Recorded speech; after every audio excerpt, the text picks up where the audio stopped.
Well, hello all, and welcome to the live stream. My name is Michael Doré, and I am a member of the Avon project team. And today, we and you will be having a conversation with ace activists and organisers from around the world, hosted by the one and only Yasmin Benoit. You should be able to ask questions and leave live comments. We will try to monitor them as best we can. And then after the stream is over, we will hang out on AirMeet if you want to keep the conversation going. There is a link to the AirMeet in the description of the video, and that's for after this event is finished.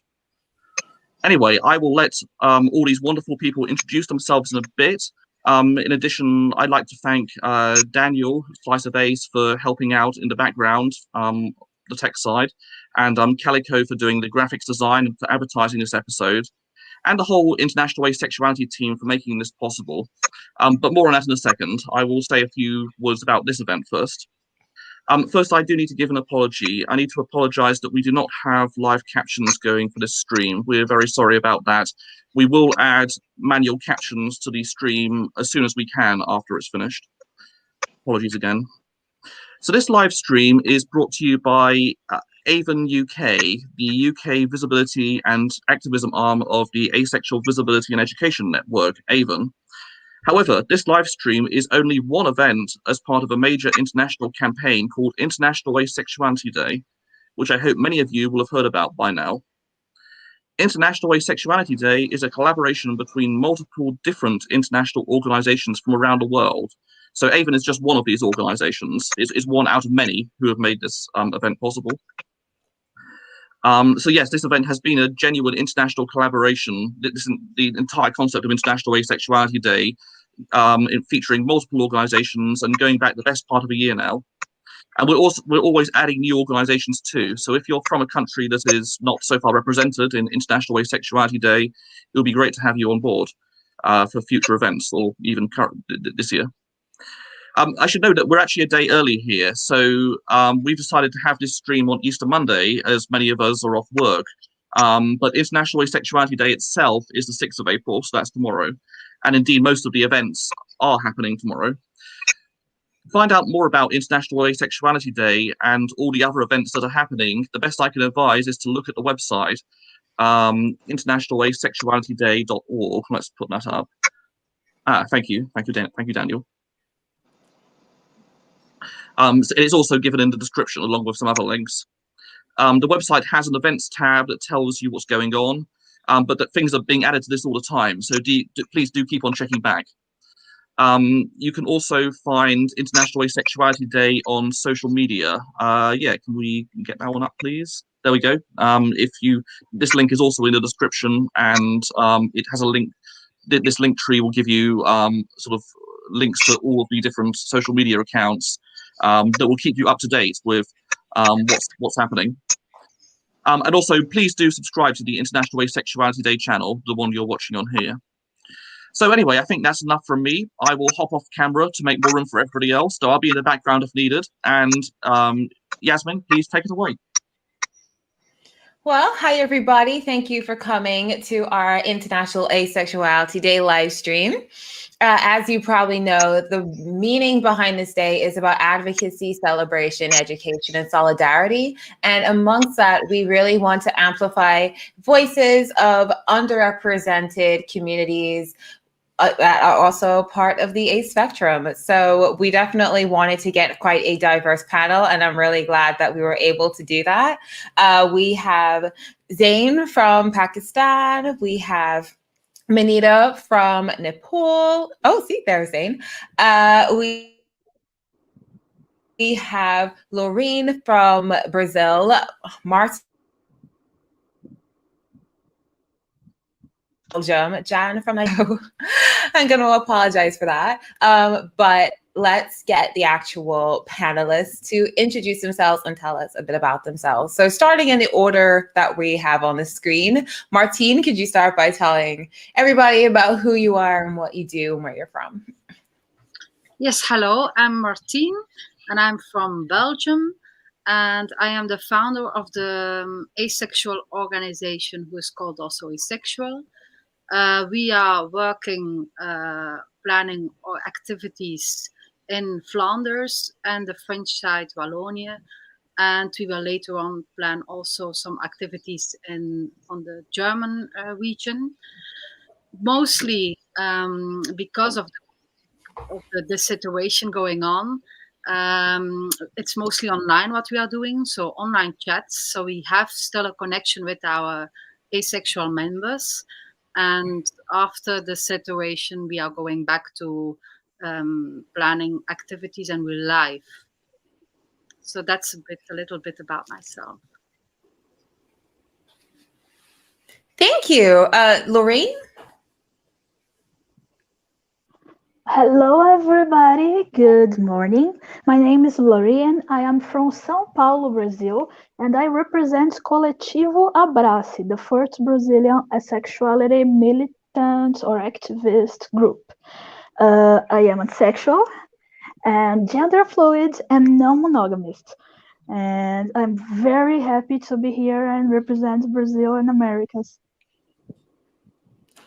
Well, we're happy to have you here. Thank you. How about you, Tam? Hello, everybody. This is evening in Vietnam. My name is Tam. I'm the representative of Asexual in Vietnam, the first organization of Asexual in Vietnam. And I'm very happy and very glad to be here with you all today. This is the first international event that Asexual in Vietnam has ever participated in. So thank you, everyone, and hope you have a good evening, good night, good morning. Thank you. And how about you, Zane? Yeah. Hi, everyone. I'm Zane. I'm from Pakistan. I am non-binary. I'm demisexual, panromantic, and I am hoping for there to be greater asexual presence in Pakistan, because for now there's like a little group of aces that we know, but it's very underground. It's mostly just you get to know each other and then create a safe space for each other, because it's not quite safe to organize at a larger level. So we're hoping to do that, and we're working on that, and also working on getting ACE resources more available to the wider population, because as we'll be talking about, they're mostly Eurocentric and in English, but I'll leave that for the panel discussion. Thank you. And how about you, Manita? Hello. Hi, everyone. I'm Manita from Nepal. I am 30 and I'm asexual. I'm from Kathmandu. I've been working as a medical officer, and I've started this Instagram page called Nepali Asexuals, which is now converted into a small group of Nepali aces. This is the first group that has come out as asexual. So they're like nil representation of asexuality, even in queer spaces as a group. So this is a start of something new. It's just been 5 to 6 months. So this is just a first step, I guess.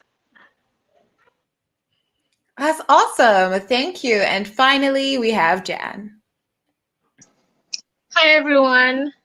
I'm representing Ace and Nigerian. That's a group of asexual people in Nigeria. And one thing I'm really hopeful about is for there to be more visibility of asexual people in the LGBTQ community and in the country. Yeah. Thank you. Well, thank you all for introducing yourselves. I was going to start things off with some general questions for everybody, and then I also wanted to ask some specific ones. And everybody who is watching and posting comments, feel free to send in some questions. And nearer the end, I will ask your questions and we can have like a kind of big group discussion. But to start things off, I wanted to ask, what is the situation like for the asexual community in your respective countries? So we could go in the same order that we did before, starting with Martine.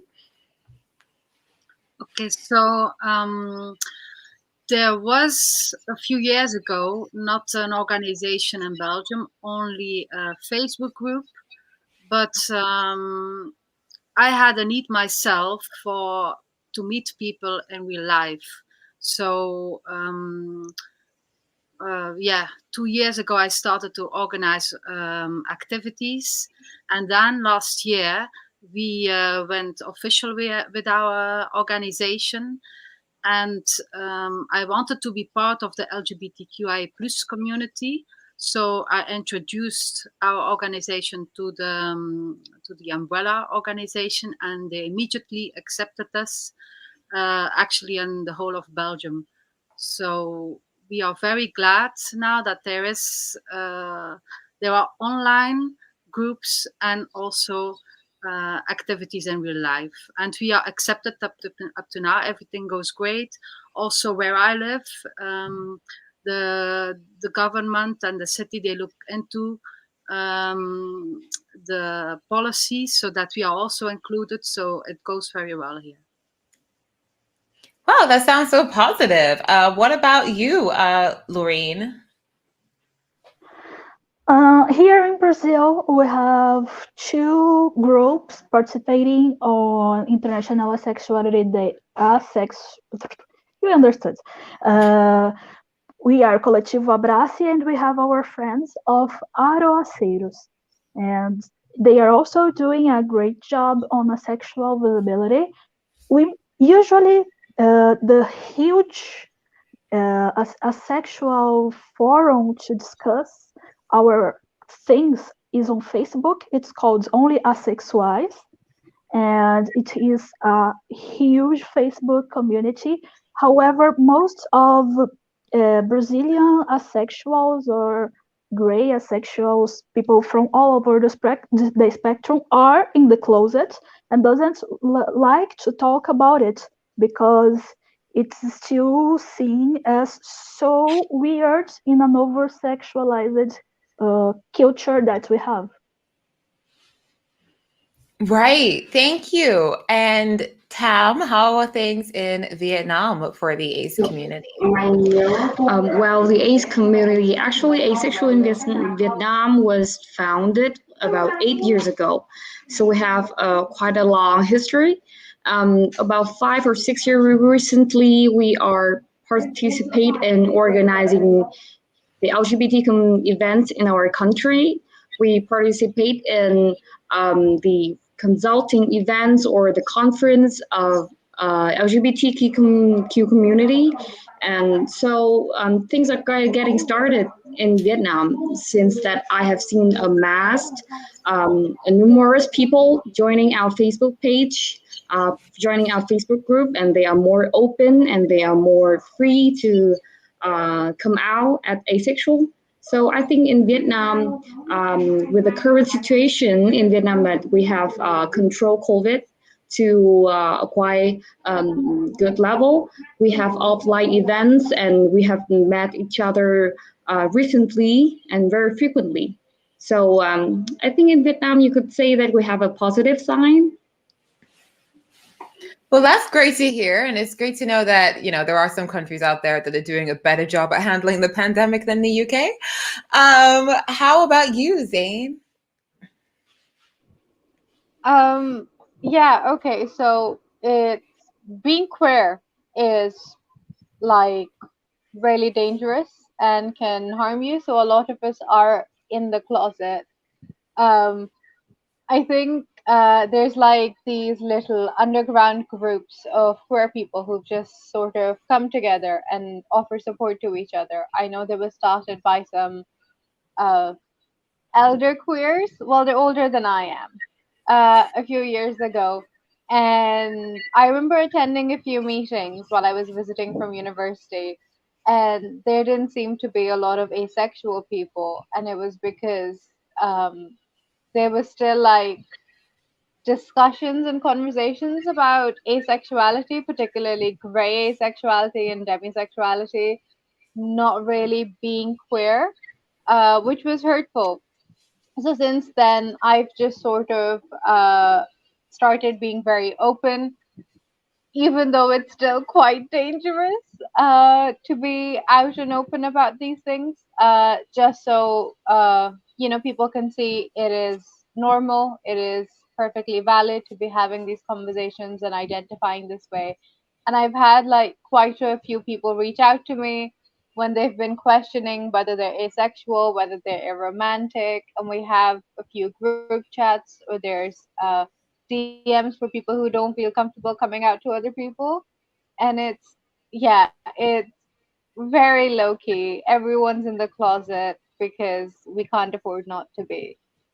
But we're offering each other support, which is nice. Well, it's great that it is able to kind of breed like a kind of underground solidarity. What about you, Manita, over in Nepal? As for Nepal, one thing is that Nepal is actually said to be a little bit more progressive about laws regarding LGBTQIA people, but the fact is that it's almost up to the point of being legal there, but not implemented at all. So yes, we do not have to be on underground, and we don't have to kind of like protect each other from stuff like that. But the fact that in reality, in society, people don't really accept us as part of society in some which way because the stigma is still there. Talking about asexuality in particular, people in Nepal don't actually know enough about asexuality to even have an opinion of accepting or not accepting.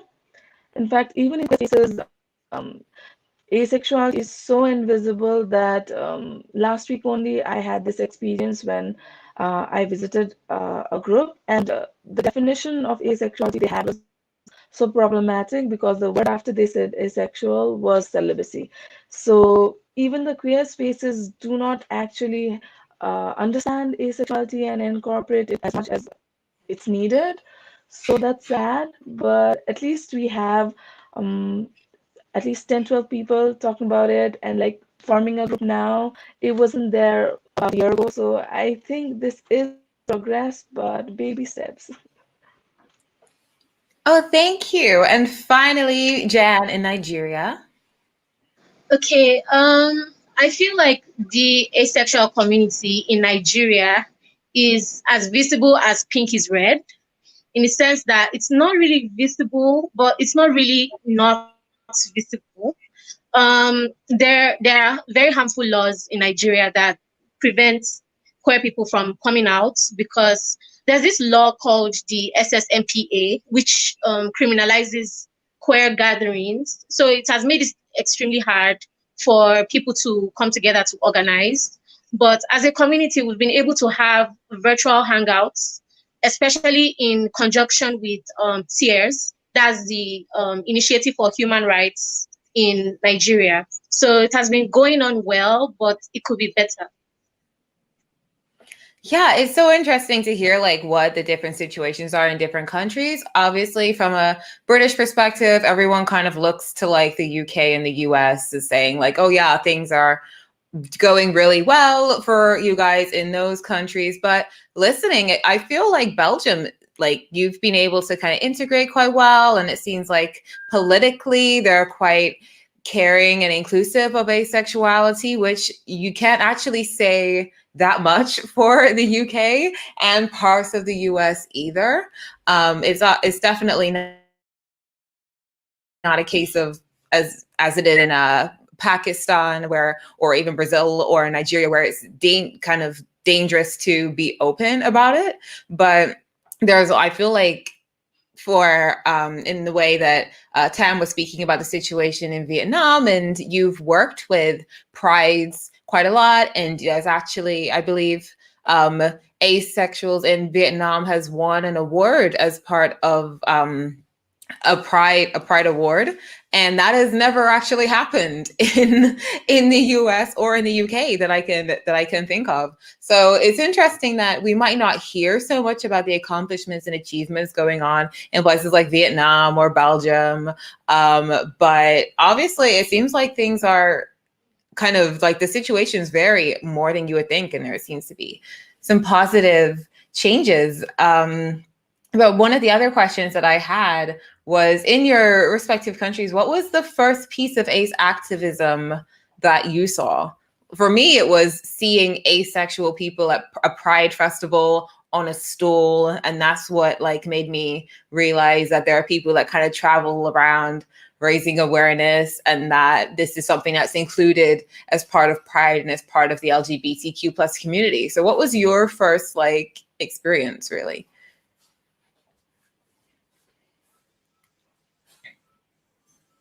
Here in Belgium, I only found a Facebook group, and actually there was no activism going on here.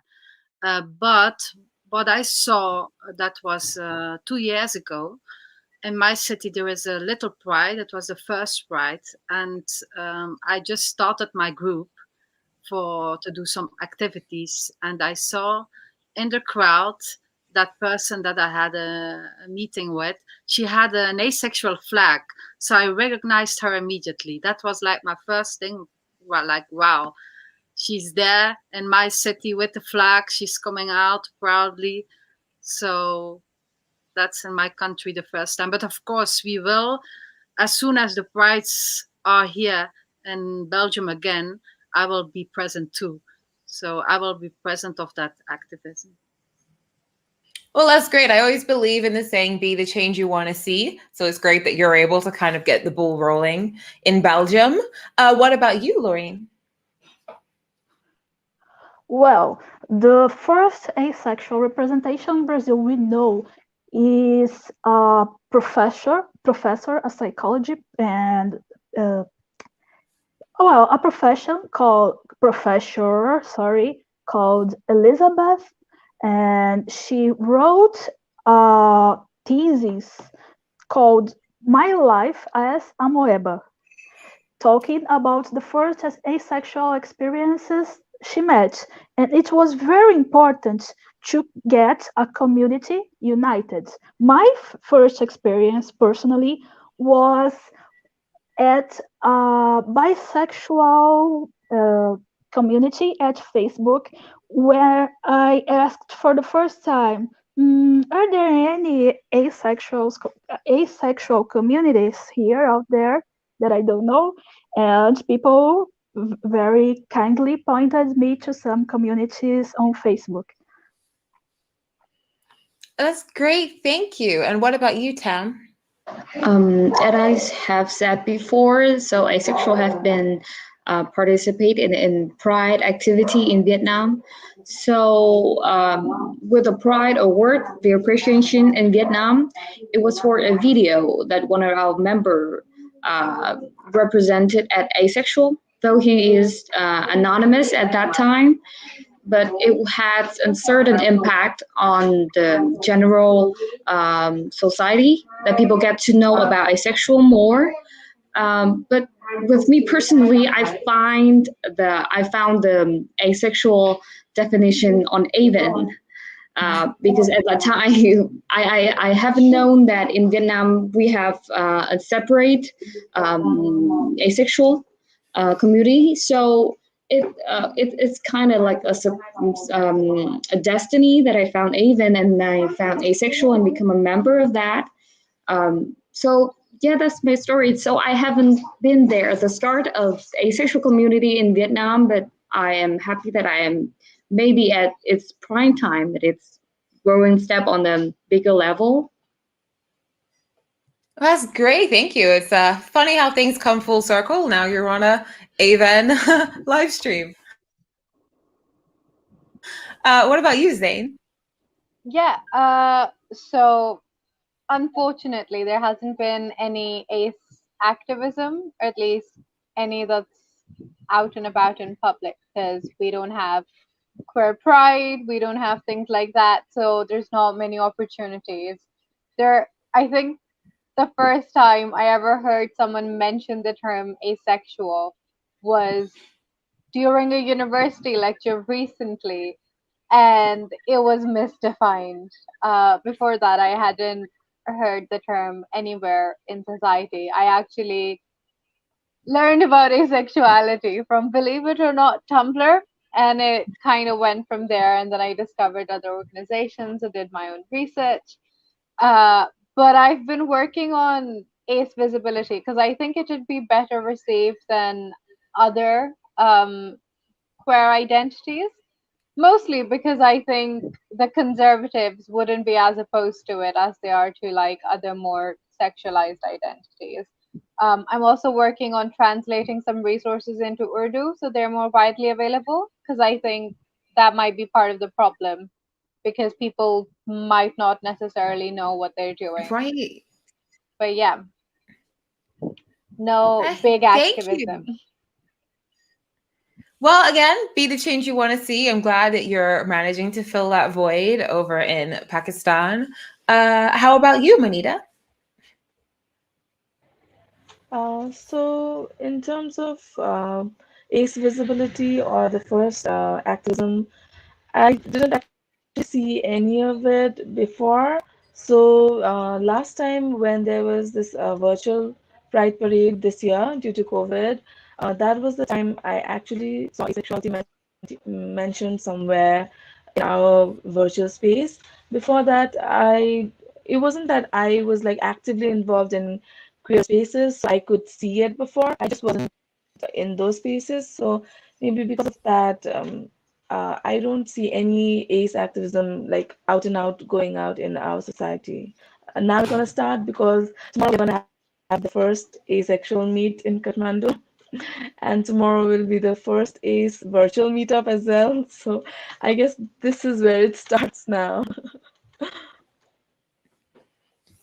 Well, you got to start somewhere. It's so cool to hear that those things are starting to happen, and that, you know, International Asexuality Day is having the impact we hope for, which is helping visibility and representation in different parts of the world. So that's awesome. And how about you, Jan? The first time I heard about asexuality was actually on your Instagram, Yasmin. And then after that, I saw there was a photo shoot of a Nigerian asexual person with the flag. So that really also like opened my eyes to that. So yeah. I think I know exactly who you're talking about. Well, that's really interesting. Thank you all for answering that question. And that does lead me to the next one. What was I going to say?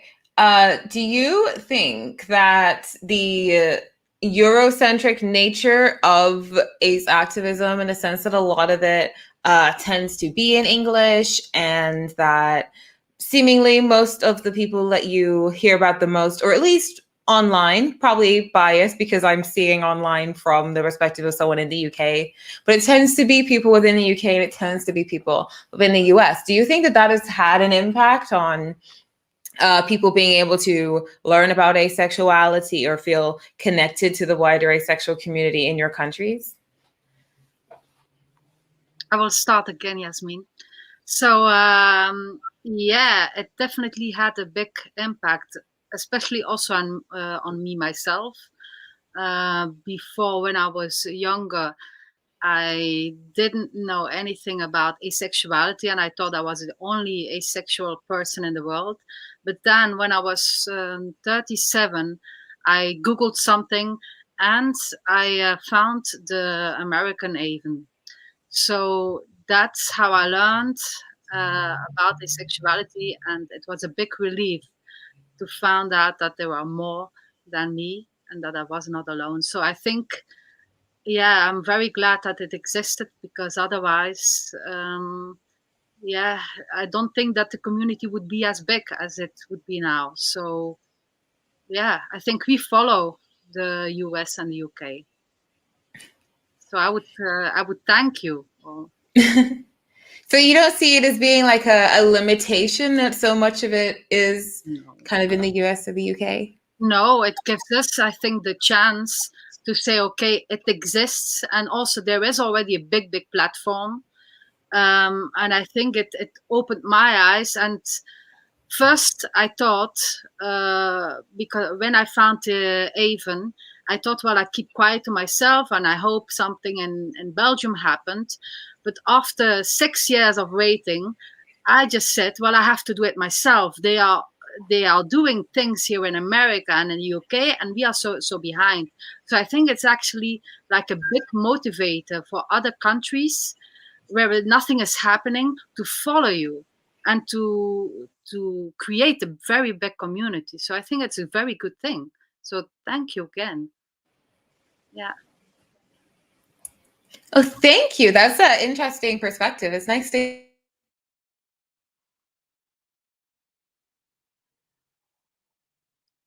being interpreted and everyone else feels the same way. What about you, Lórien? So here in Brazil, we have really a language barrier. We are taught English since we are like 12 at school, but our teachers most of the time aren't fluent in English. So it's difficult for most of the Brazilians to know English unless they have some privilege. I had the privilege to work with Americans when I was a teenager, and they helped me a lot to understand English language and be able to talk with fluency. This is not the norm.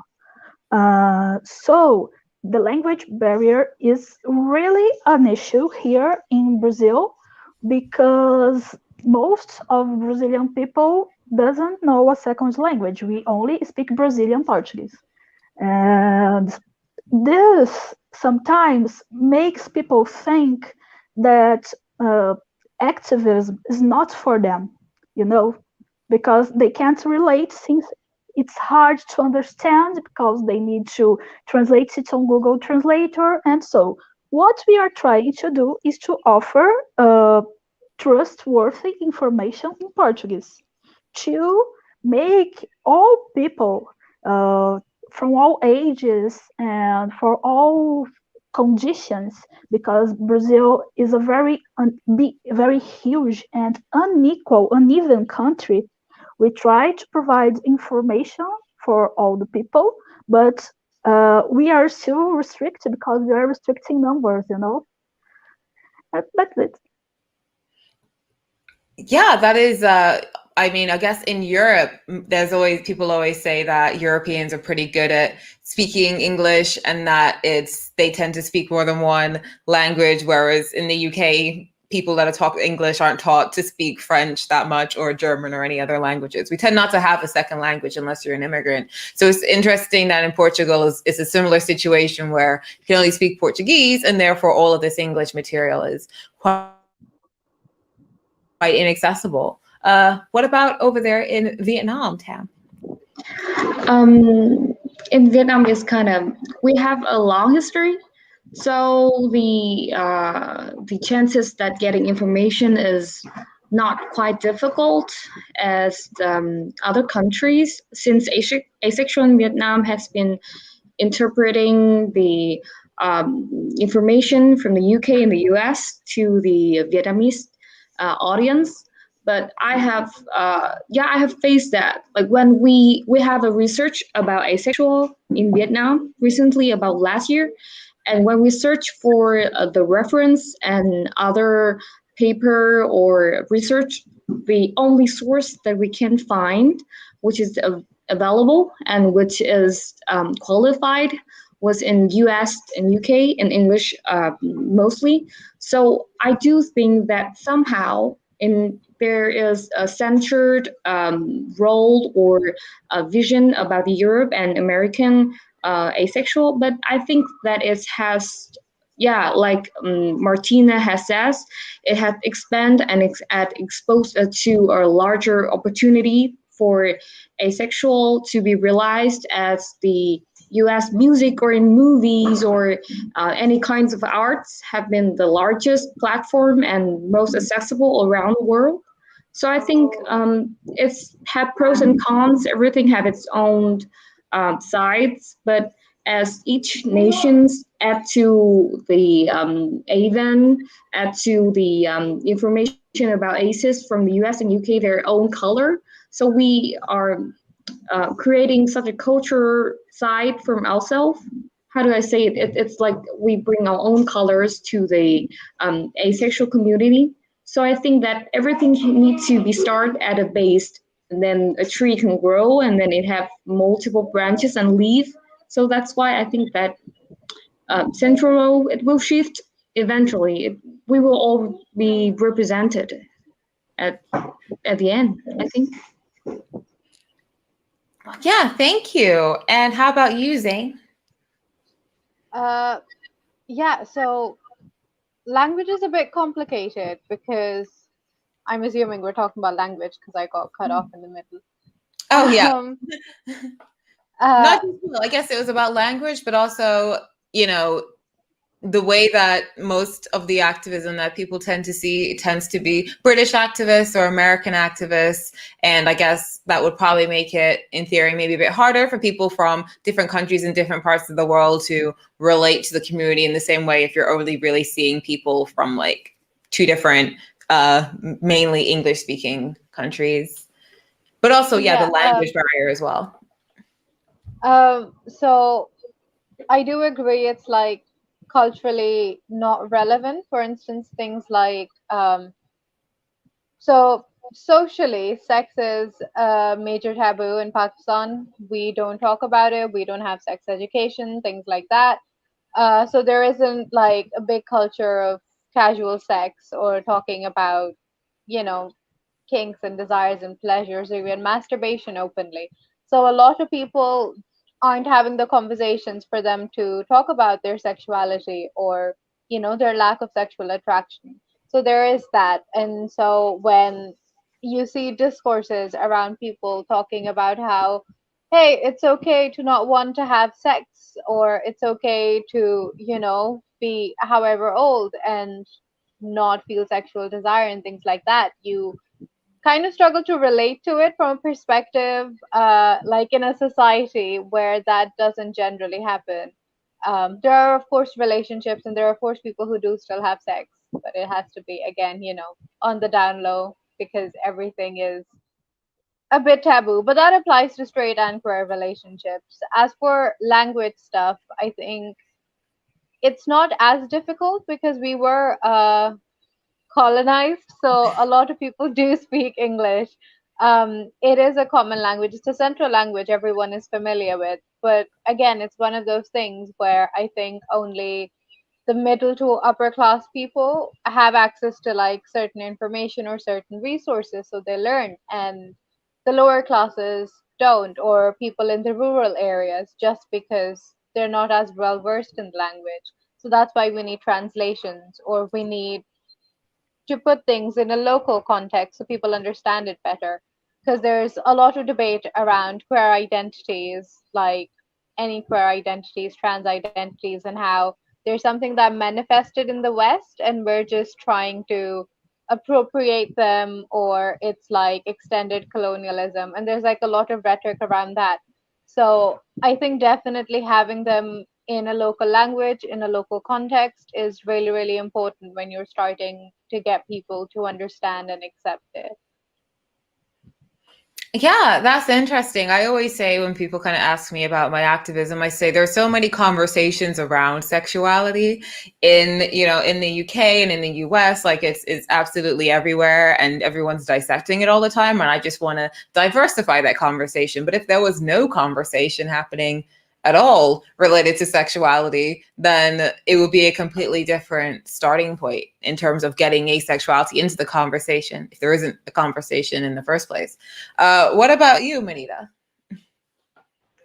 Yeah, whatever you just said strikes such a chord because obviously there's nothing out there, so no one can compare it to it. So I think the take from our side, from Nepal, is that yes, there are a lot of representation more focused on US and UK, but that is something that we have, at least, you know, for us to look up to something and to search something and find something, be it from wherever from the world, you know. So that is a positive thing when we see it, because even the words, like even the term asexual isn't there in our vocabulary, in our dictionary, and it has been added not even a year back because of activists or queer people who are like actively building it up. They had this talk with linguists and team, and then they took out this book to add new words, which wouldn't have been possible if it were not for people like who have started it from US, UK, anywhere. So I don't see it as a disadvantage or something like that. I see it as a positive thing. So it has helped us move forward. So yeah, like Zain said, even here, schools, everything, books, med school books, everything are in English. So most of us, those who are privileged enough to study and to be in higher education, we all are like quite well versed in English. And those, like, there's a big gap. And in the rural areas, people obviously do not understand English properly. But the thing is that at least some of us do, and we are privileged enough to learn it and see it and understand that it's there in the world, not just somewhere. So I see it positively only. Well, that's nice. And how about you, Jan, over in Nigeria? Okay. I feel like seeing the asexual community in countries like the US and the UK sort of gives us in Nigeria something to aspire to. And it's also good, I guess, for helping us to put vocabulary to our own experiences. And because you have a wider set of acceptance, if you get what I mean, we have resources that we can draw from, and advice and stuff we can draw from. But I think also that's also like the representation, the mostly Eurocentric representation of asexuality has a big effect on ace awareness in Nigeria, because majority of the people in Nigeria see asexuality and other variants of sexuality that isn't heterosexuality as Western imports. So I guess that is another thing to consider.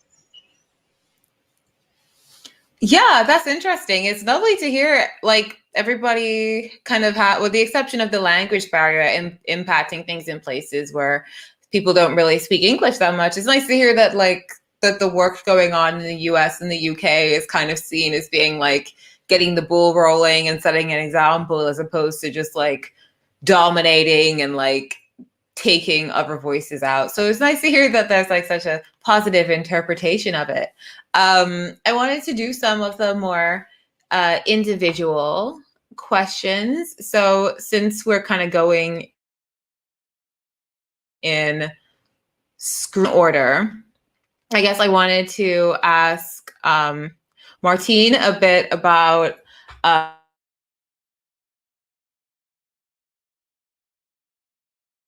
well, I mean, I have to the UK, very easy to reach. You obviously have a lot of languages there, but people do seem to be able to speak English. And when we were kind of doing these kind of events, we were always like, let's, you know, give voices to, well, amplify the voices of countries that are kind of like underrepresented.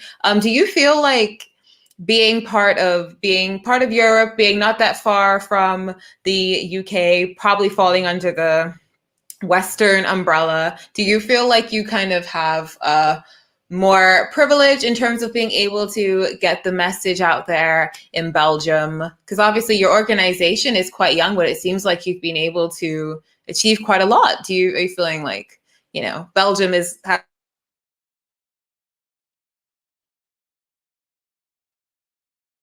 at the moment? So I have to say that 2 times I didn't hear you, Yasmin, but I think I understood the most important thing. So yes, I think it helps that that Belgium is like a little bit in the center of the, if you take the UK and Germany, and so we are a little bit in the center. And also, if I compare it, like in if you go in Europe, but a little bit more Eastern, I don't know what country it is, but sometimes in the media here in Belgium, you read like stories that don't make us very happy. People who are from the LGBTQI plus community, and the government there is outing some negative, media for the community. Yeah. Poland, for example, is definitely going through that right now. People see Europe as being like, it's all going well in Europe, but definitely depends on Russia would probably say the same thing. So I think our side, so if you are close to the UK, then everything is okay. They accept it more. There is also movement. Also, the laws in Europe, they are like 80% the same, if that is correct, what I heard from many years ago. So yeah, I think that helps a lot. I think like the stories I hear, like from Zain and Manita and Jan, it is very difficult. And yeah, asexuality is just so personal to come out as a human being, and then if the environment, the country, the government is not ready for that message, it makes it even much harder. So I think I'm on the better side. If you take my country, Belgium, it makes things easier. But similarly, while the climate there seems like it's definitely ready for that kind of asexual inclusion, you said that the organization that you kind of started over there, that's actually very young. It only started in 2020, and there wasn't really anything before that. So given how like kind of inclusive and stuff everything is over there, why do you think it's taken until 2020 before someone was like, let's have an organization, let's really put the message out there? Well, I started the organization in 2019 on my own, actually, in my city. So, but it took 1 year to make it official, because I was the only asexual person I knew. And what I read on the AE, when you are from America or the UK, that doesn't help me here in Belgium. So I organized activities, and then I met some asexual people also here in my town. And then I asked, it was like the end of, it was the end of 2019 that I asked somebody, will you join me and make it happen, that organization? So, and then I found another person. And I think that many people here in Belgium, they are happy to find that platform online, even if it's abroad. But here in Belgium, we are less open than, for example, if you would take the Netherlands. We are more, that's my personal opinion, we are more those intimacy, we are keeping it for ourselves. So I had, after I found Avon, 6 years I waited to come out, to do something, to organize something. But because I was thinking, if there is another organization here in Belgium, I just join, and nobody will know it. I will join, I will be able to talk to other asexuals, and I keep it for myself. That was my idea first. So I think that is why nothing happened here, because we all keep it for ourselves. And there are some people who need to come forward, and then things can happen. So I think that was the reason that we were waiting so long. That's interesting. I guess it kind of connects to what we were saying before about, like, if there aren't that many conversations happening about sexuality, or people aren't being that loud about it, then maybe that kind of discourage people from highlighting asexuality in that way. So for Lórien over in Brazil, I think a lot of people are familiar with your president and the kind of LGBTQ plus attitudes going on over there. As an outsider, I feel like I've seen a bit of kind of ace visibility in Brazil. I know that Victor Hugo was asexual, and he was on one of your Big Brothers, and he was pretty popular over there. So you've kind of had a little bit of like TV time. You've had a little bit of that, but I'd definitely be curious to know like how your political situation is impacting the asexual community, or whether the hostility is completely reserved for more sexualized parts of the LGBTQ plus community. Okay, yeah, we had TV visibility for asexuality in the open. So we think more and more people are starting to get used to the name asexuality, but they don't know for sure what it means. Some people confuses it with being conservative, with being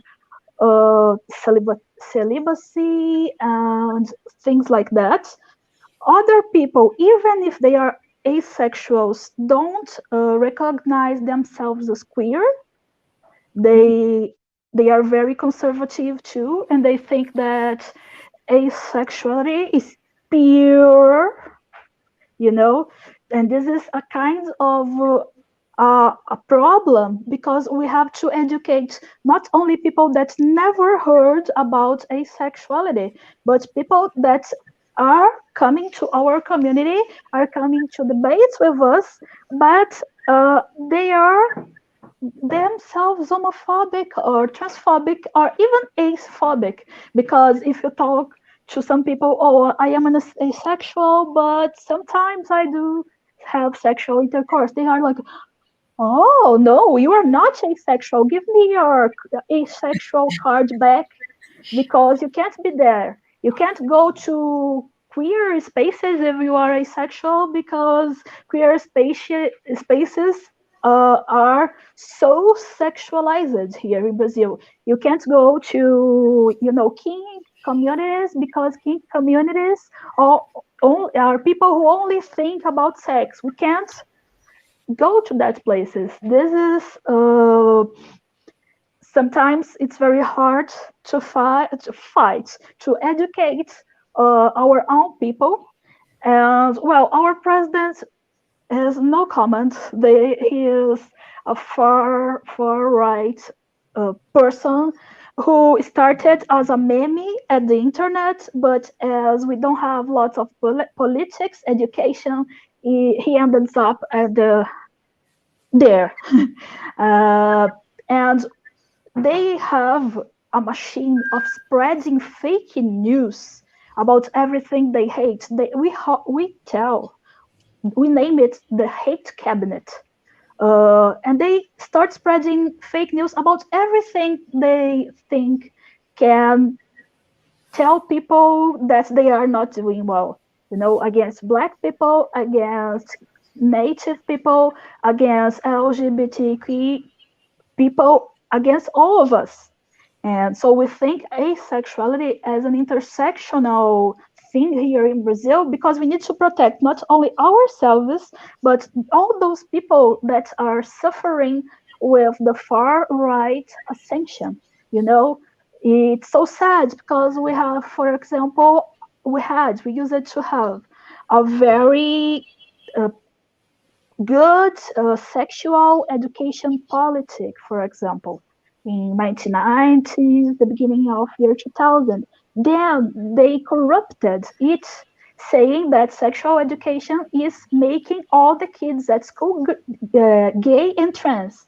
And of course, we do not want to make everybody trans, or everybody gay, or everybody bi. We want the kids to know, since they are kids, that there are people that are not straight. But they say, no, you are advocating that everybody will be gay, so it's an affront to the traditional families in Brazil, and that's not good. And they say left activists send to school gay pamphlets to make everybody gay, and people believe in it. It's weird, it's strange, but people believe in it. And that's because they don't know what's happening with their own kids at school.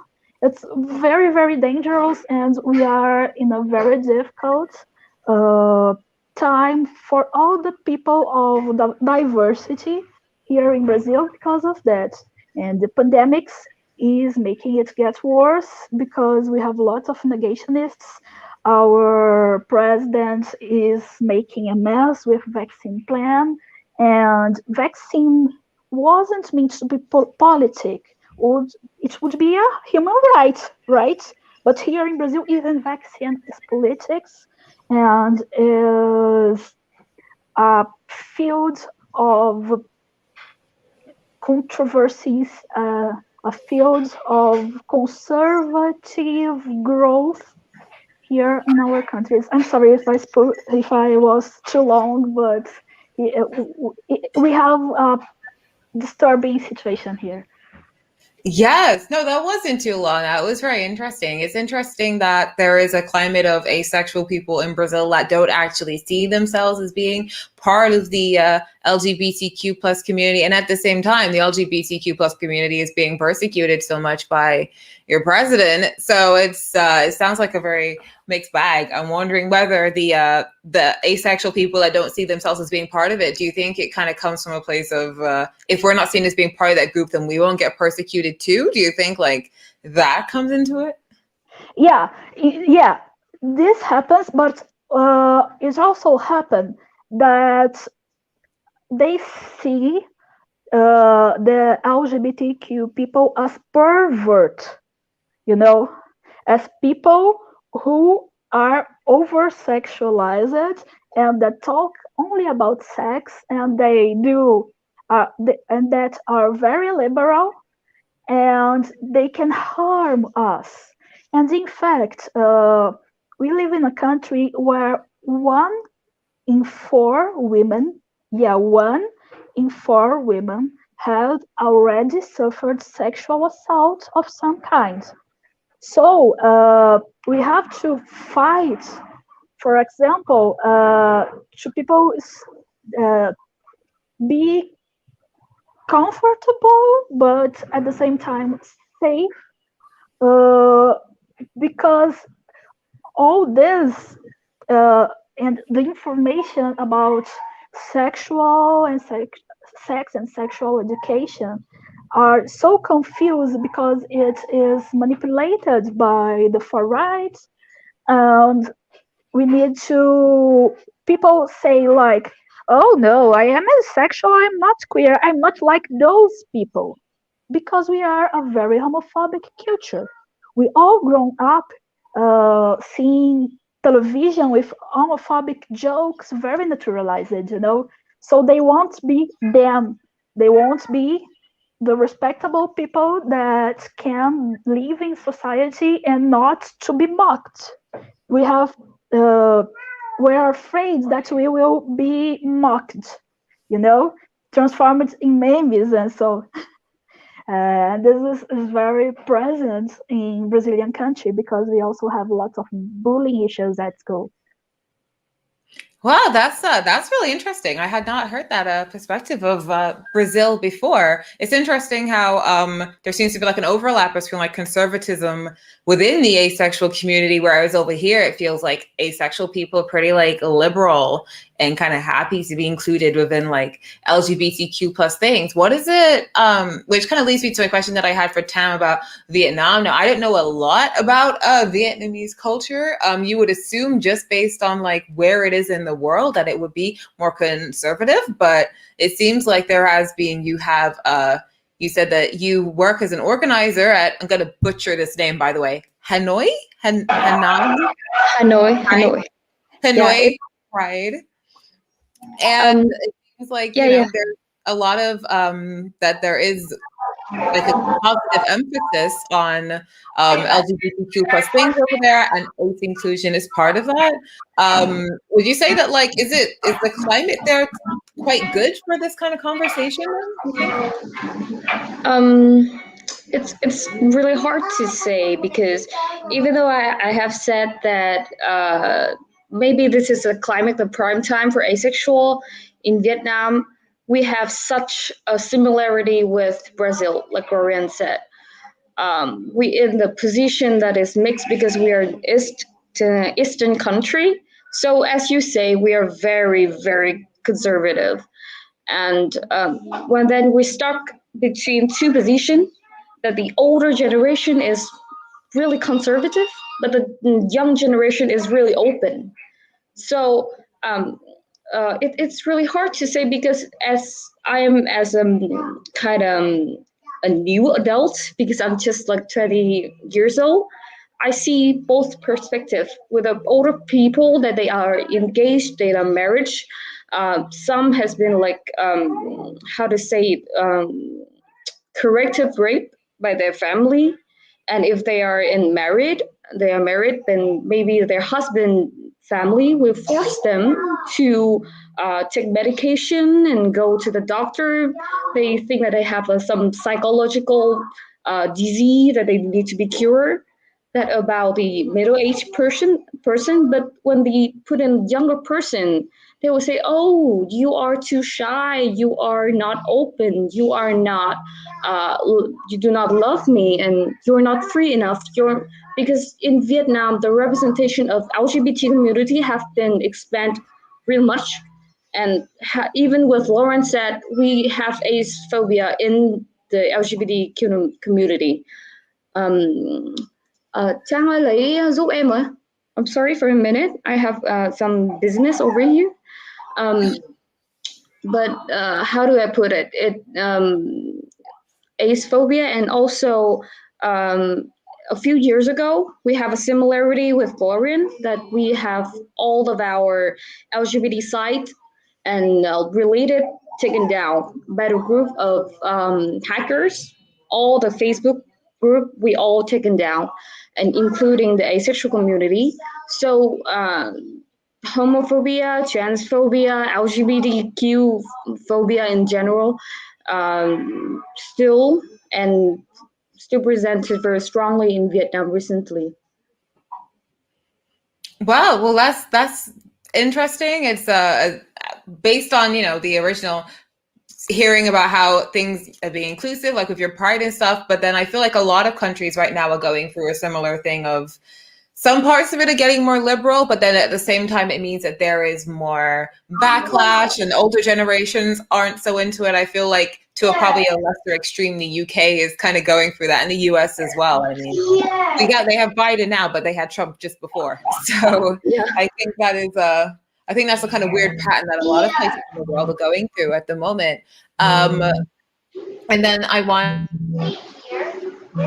to ask about the work that you've been doing over in Pakistan, and about you mentioned that you were creating spaces for asexual people. Are those spaces kind of online, or are they in person? And is there much of an opportunity in Pakistan to run into asexual people in real life, given that there aren't much in the way of prides and stuff? Because every time I've had the opportunity to meet asexual people, it's because fortunately I live in a place where there are lots of prides and there are meetups, and you can put an ace flag outside and it can be obvious. But when you're doing these spaces, do you have the opportunity to do things in real life, or are you focusing more on online spaces? It is more online, because it's, like I said, it's more just group chats. So on Instagram or on WhatsApp and things like that, where for the most part we just share ace memes, or if we, you know, feel insecure about our identity, we talk about it and things like that.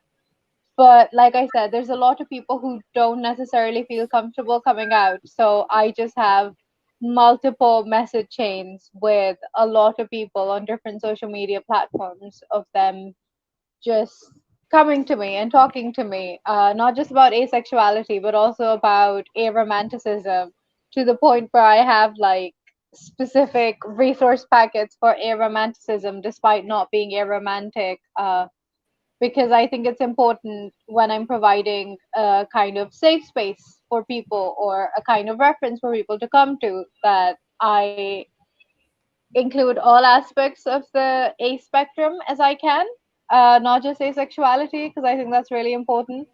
But yeah, there's not really an opportunity of meeting people in real life, sadly.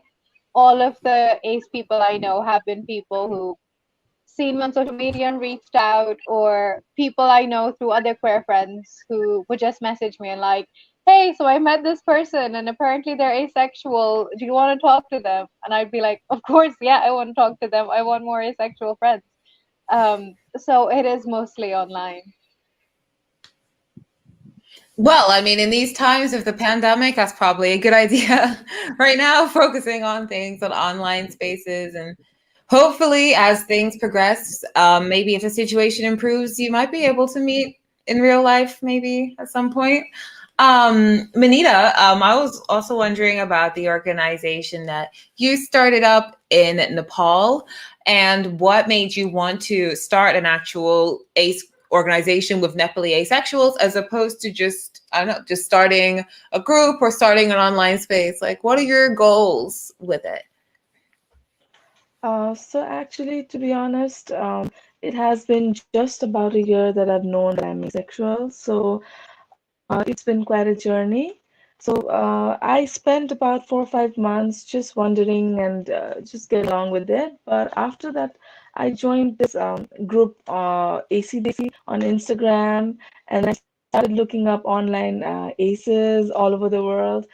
And the way that they made me feel, the way that I felt belonged and understood, it just made me realize that there must be so many other Nepali asexuals who might not know that they're asexual, and they might still not feel that validation and support that I've been feeling because of the privilege that I have, because I can connect to all of you like I can.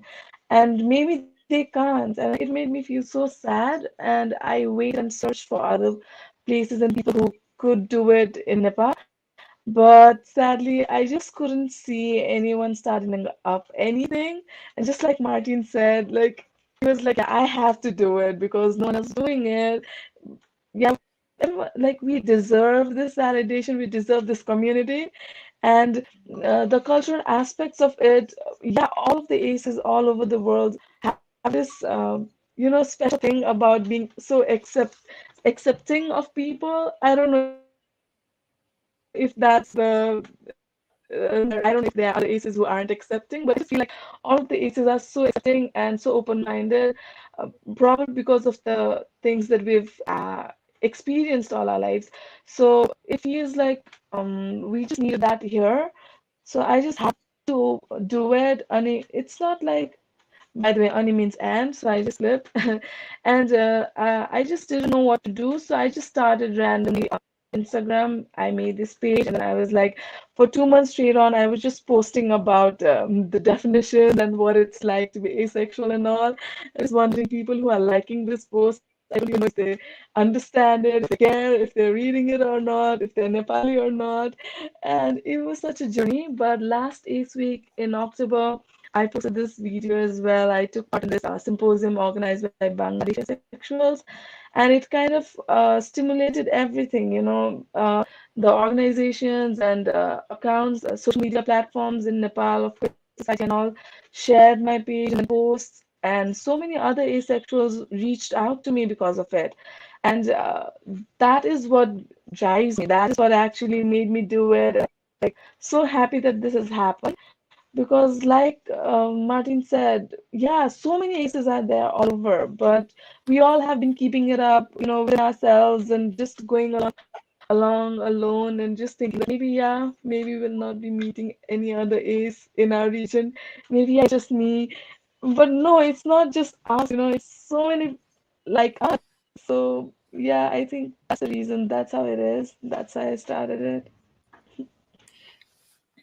Well, I mean, it's like we said before, be the change you want to see. And I think it takes guts to realize that you're asexual and then start doing all this work within such a short space of time. I mean, I realized I was asexual when I was 15, and I didn't start doing any of this stuff until I was in my 20s. So there was a good 5-year time gap before any of that started happening. I don't think I would have had the knowledge or the courage to start doing things so shortly after realizing I was asexual. So that's really cool.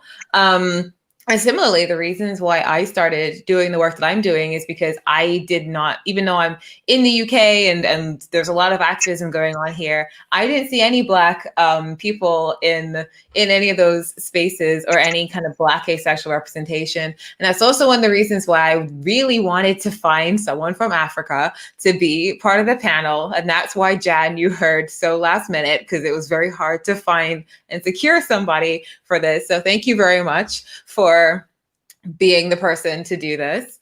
And it's interesting, it's obviously there are a lot of, there are loads of Nigerian people in the UK. There are lots of Nigerian American people, and I'm West Indian from the Caribbean in the UK. But I feel like whenever I interact with Black people in the UK, they are not really on the ball when it comes to LGBTQ plus stuff. I feel like culturally it's very behind in terms of having that conversation. And asexuality is just not on anybody's minds as a thing, and it's definitely just perceived as being a weird queer identity, and it isn't received that well. But if they're religious, they see it as being slightly better as it's seen as being like celibacy, essentially. So I'd be curious to know what the attitudes are like over there in Nigeria, and whether they're similar to like what Black people in the UK think about it. Okay, I think from what I'm understanding about your question, you're asking how people are reacting to asexuality? Yeah, like what are the attitudes like over there in Nigeria? Because, you know, I know the climate of Black people in the UK, they're not exactly very knowledgeable when it comes to LGBTQ plus stuff. They're not very accepting of that as a conversation, whether they are Nigerian British or Caribbean British, like, as they tend to be very religious communities, they're not very accepting of it, but they are a little more accepting because they see it as being more conservative than being gay or being bi, etc. So I was wondering what things are actually like for Black people in Nigeria. Like, what are the attitudes like towards asexuality over there? Well, as you said, Nigeria is a very religious country. But yeah, there's more people are likely to accept asexual people because in their, like, with religion and everything, it's asexuality isn't as sexualized as the other variants of sexualities. So yes, as you said, you're right. But a lot of asexual Nigerians find it hard because Nigerian culture is very there are some specific parts of Nigerian culture that emphasizes fertility and marriage and family. And for asexual people that don't particularly want that, many of them are forced into marriages, and many of them, and it's worse for people that have romantic attractions to, like, a gender that is not their gender. No, to a gender that is. We know what you mean. Yeah, it's a little worse for people that aren't heteroromantic, because most of the time when they're forced into marriages, they're forced to get married to heterosexual people. And also when people, there have been some cases of asexual women that have been sexually assaulted in order to correct their so yeah, that's it basically. Right. So do you think that what are the attitudes in general like with the attitudes hold on, let me phrase that. So because of the way the attitudes are towards LGBTQ plus community in general, do you think that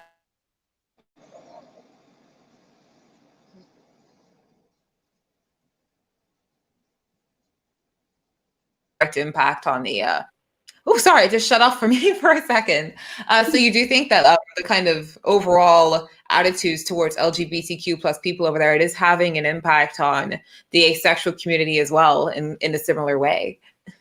Yes, it is. Maybe not as much as it is for the other sexualities, but it is, because most people don't see asexuality as a real thing. So it's just.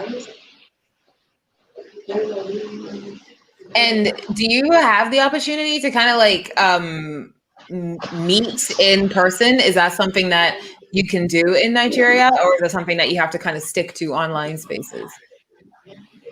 So if we have to sort of sneak in. Personally, I've only met asexual Nigerians in person, but most of the hangouts that we have are virtual. And there's some organizations in Nigeria that help to facilitate asexual and queer gatherings, but because of COVID, we haven't really had much of that, so it has just been virtual. There was an interesting comment that popped up below, which I think it definitely has an impact in countries where Black people are a minority, which is because Black people are so hypersexualized, it becomes harder to understand Black people being asexual. But in a country like Nigeria, where almost everybody is Black, is that such a thing? Do you think hypersexualization of Black women or Black men plays much of a role in people invalidating asexuality? I'm not really sure is more hypersexual. Like, I feel it's more of that it has seen people marriage centered and relationship centered. So when partake in the cultural marriage, everything setting, you're seen as different and weird, and instead of trying to understand you, more people will just be trying to change who you are to fit into what you're supposed to be.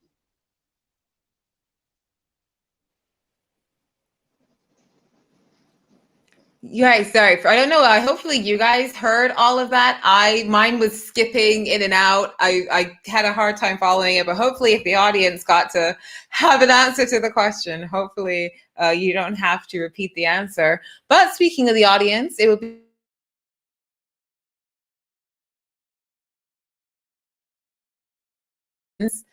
from the trying to see if any have come up already. It's hard. I can't personally follow what everybody's saying, but if there were any questions, hopefully they'll come up on the screen. Yes, sorry, I was going to butt in here. So yes, I realise it's kind of awkward for you, Yasmin, to both see all the panelists and to look at the questions. So would it help if we, Daniel in the background has been very diligently creating all of the questions that have come in. So would it help if we displayed them at the bottom?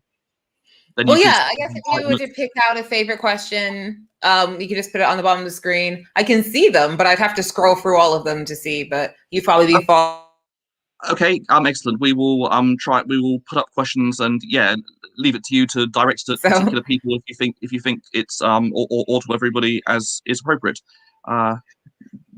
Give us a sec.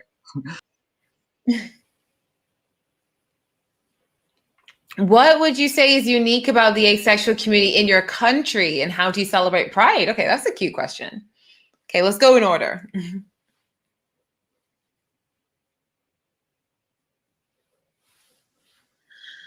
Unique, if I may start again, Yasmin. We haven't taken part yet in a Pride because this situation is here going on. So I think somebody else can maybe answer this question better than me. But you could still say, do you think there's anything unique about the ace community in Belgium compared to, like, is there anything distinct about your community over there that you think is kind of like? I wouldn't say that. Even that, I don't find a difference. Also, what I read on Avon is that more women are outing themselves as being asexual than men. I see that also in our members. So I can't think of anything that is different. No, sorry. Well, I mean, if I was to give an example from the UK, I feel like one thing that British aces do a lot is we're pretty loud. I think you'll notice us on media. You'll definitely see us on YouTube. You'll see us on TikTok. Pretty good at getting our way into the media, always dropping in on some kind of interview somewhere. I think that is quite a very British ace thing, is we make quite a lot of noise. So I feel like that would be something. Okay, I understand it now. So what I said already is that we are, the Belgian people are more closed, are more, are not that expressive, especially if it goes regarding intimacy. So we are less loud than the UK. That I can say. But maybe we will be in the future.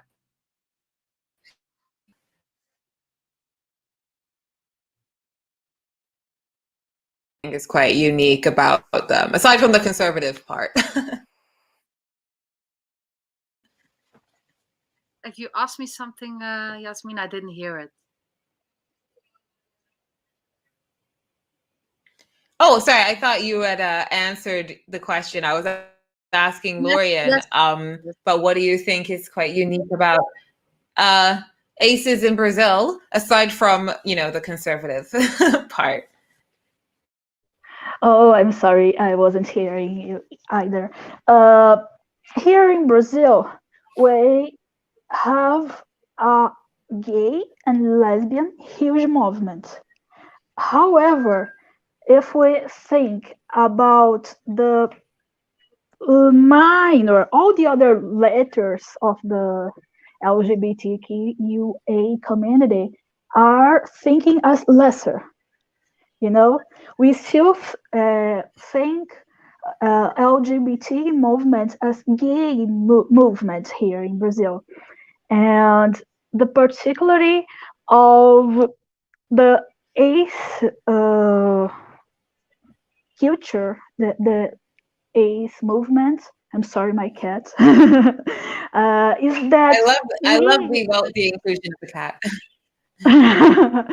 We look to find alliances in places that we don't expect. We don't have, for example, even we have also a huge problem of marital rape here in Brazil. We don't find the feminism embracing asexuality as and thinking. We had the Woman International Month. We hadn't seen any YouTube or Instagram or wherever posts thinking about what's the place of the asexual women in our community, for example.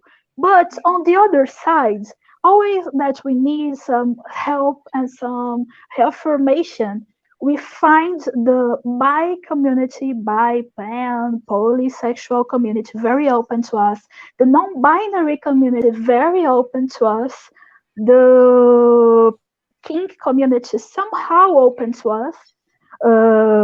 So we have this particularity that we are invisible but visible. We are inside but we are outside at the same time. And about pride, São Paulo's pride is the biggest pride in the world. I don't know how many of you know that. But we don't have a sexual sector in this pride.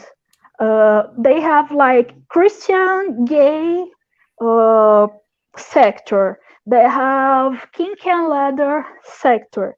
We, asexuals, we march with the bi, pan, and poly people as monodissidents. That is a Brazilian concept to embrace everybody that doesn't feels attraction only for one gender. They have intersectional militants, activists that are close to ours. So we march under monodissident B-Pan Poly group. Thank you, GT B-Pan Poly, for always being so nice with us. And even they have marched only on 2 or 3 prides, because and they don't have like a trio electrical, that big car with sounds to talk to people about what they want. And so they are a ground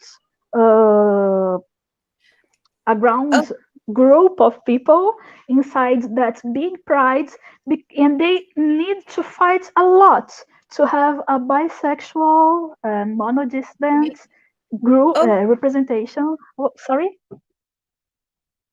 I'm just going I have to cut just because we have half an hour and that was one question and four people haven't got to answer it yet. So I just want to make sure everybody gets a chance to speak. But thank you for answering. Jan has vanished a little bit. But did anyone else have an answer about what you think is kind of like unique about your communities? Oh, Jan's back. About what's unique about your communities and how you would celebrate Pride, not necessarily Pride Festival, but you know, how you could do it yourself. Oh, okay. So we aren't particularly visible because of our government, but Pride is always a fun time for us personally because we do this thing on Twitter, especially where we post our pictures and next to the picture of our flags. And it's really fun. I feel like we got that idea from This Is What Asexual Looks Like. I'm not sure, but we do that and it's very fun. And then sometimes we have drag competitions, we have memes. It's actually really fun for a group of people that aren't, allowed to be alive by the law. But, it could be better, but we're having fun so far. Yeah. Well, it's nice to know that you get to do something. Did anyone else have an answer to that question? I feel like it's one of those things where if you're not allowed to celebrate Pride, you can't really comment on how it's different, because if you can't be out, then you can't like organize and be unique or different in like a cultural way.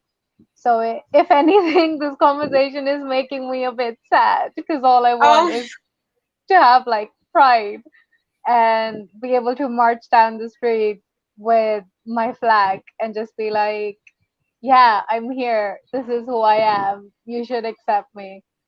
But that's not possible. So. Well, it wasn't legal for a lot of countries to be able to march and celebrate in that way, but you have to have like a kind of internal way of being able to feel pride and celebrate pride in like an underground way. Because for a long time and in a lot of places, I think that is the case. And that was the case over here at one point as well. Did anyone else have an answer, or should I go on to another question? If anyone else in the comments had any more questions?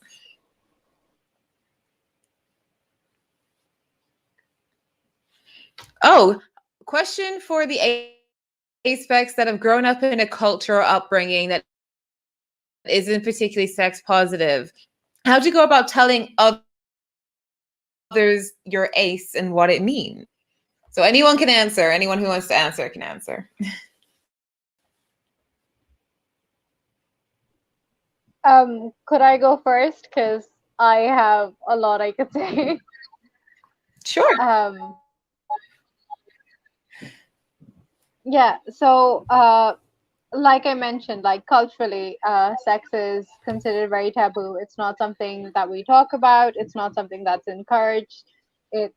I think there's the religious concept of how you only have sex to conceive, and that's about it. So because you don't talk about it to your children and it's not a conversation that's happening, it's very difficult to kind of just be like, hey, so I don't experience that kind of attraction. I remember having this kind of conversation with one of my aunts I'm really close to and talking to her in terms of marriage, because arranged marriage is something that's like very expected in society. And when you get married, you're kind of expected to have sex and then have children. And I mentioned I didn't want to get married because I don't really want to have sex. I don't experience that. And she just chalked it off to it being a maturity thing, or how you'll understand when you're older, or when you get married, you'll want to do it. So I think there's like these narratives of how sex is something that's reserved for a later point in life. So it comes with a certain time, like you're not allowed to have sex before then. So talking to someone and being like, hey, so I don't experience sexual desire, they either respond in that way, or if you talk to someone around your age group who does have like different sexual identities and is partaking in sexual activity, their response would mostly just be, oh, so you're a prude, or no, come on, you just haven't found the right person. Like, surely you're attracted to someone or something. And it's, no, I'm just not. And then again, because we don't have sex positive conversations, it's also really difficult to explain further identities on the spectrum. Because how do you explain to someone's like, oh, I experience attraction sometimes but not other times? Because like I said, there's like, the conversation isn't happening about sex at all, much less about sex positivity or encouragement.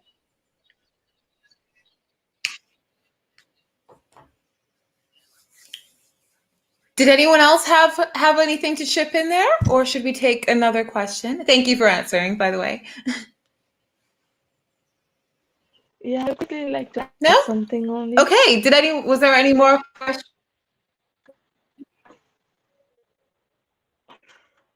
Yeah, so the thing about Go ahead.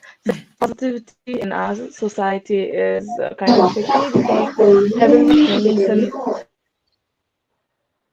okay, so everyone actually appreciates and likes the fact that our society and the women in our society are not that sexually expressive and alert and active.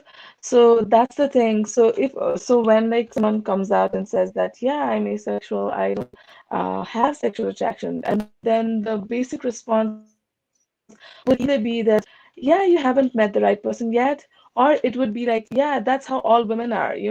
So it just goes back to the default. You're supposed to feel that way when you're not married. You're supposed to magically feel sexual attraction after you get married. So that's how the society actually behaves. Like one day before marriage, you're supposed to be this completely, person that doesn't have like an idea about sexual attraction or activities, and the next day you're supposed to be this bearer of a child, like soon mama who's going to like give them grandchildren and things like that. So that's how it is.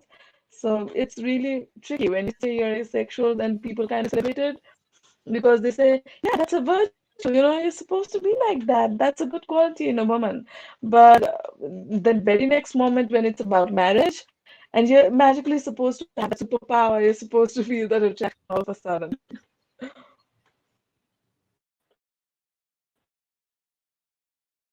People, that's kind of like an older fashioned idea that we had over here as well, back when you weren't meant to teach women about sexuality at all, but then the second they get married, they're expected to know all the stuff, and it never really made sense. But were there any more questions from the audience? I see a lot of conversation going on.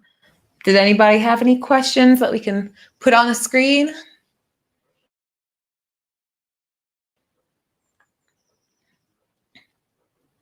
Oh, there's one for you, Martine. Could you link some for example? I will send it here to Michael.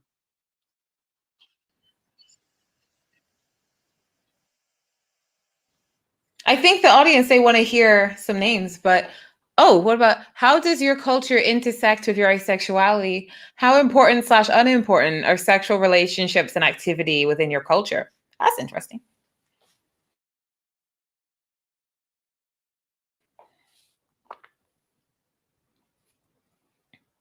I think we touched on it a little before when I said that in the UK, that's something that people talk about a lot. We're at a time where you're supposed to be very sexually liberated. You're supposed to talk about sex. You're supposed to express your sexuality. That's a huge part of who you are as a person.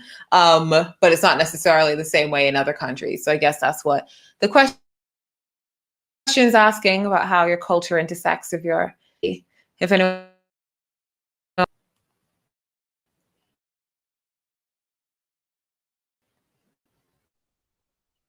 I'm just going to add on to what I've already said before, because I think I've kind of answered this question. But I think in terms of asexuality intersecting with my culture, and my culture is largely religious and Islamic, I think if people were to come out and talk about it, there'd be like this view of how asexuality is halal. And like Manita said, it's like more accepted. It's like that's how you're supposed to act and that's how you're supposed to behave.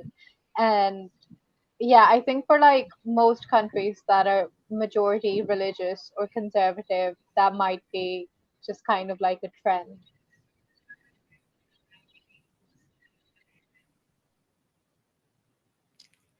Yes, that's true. I think that would also be it already.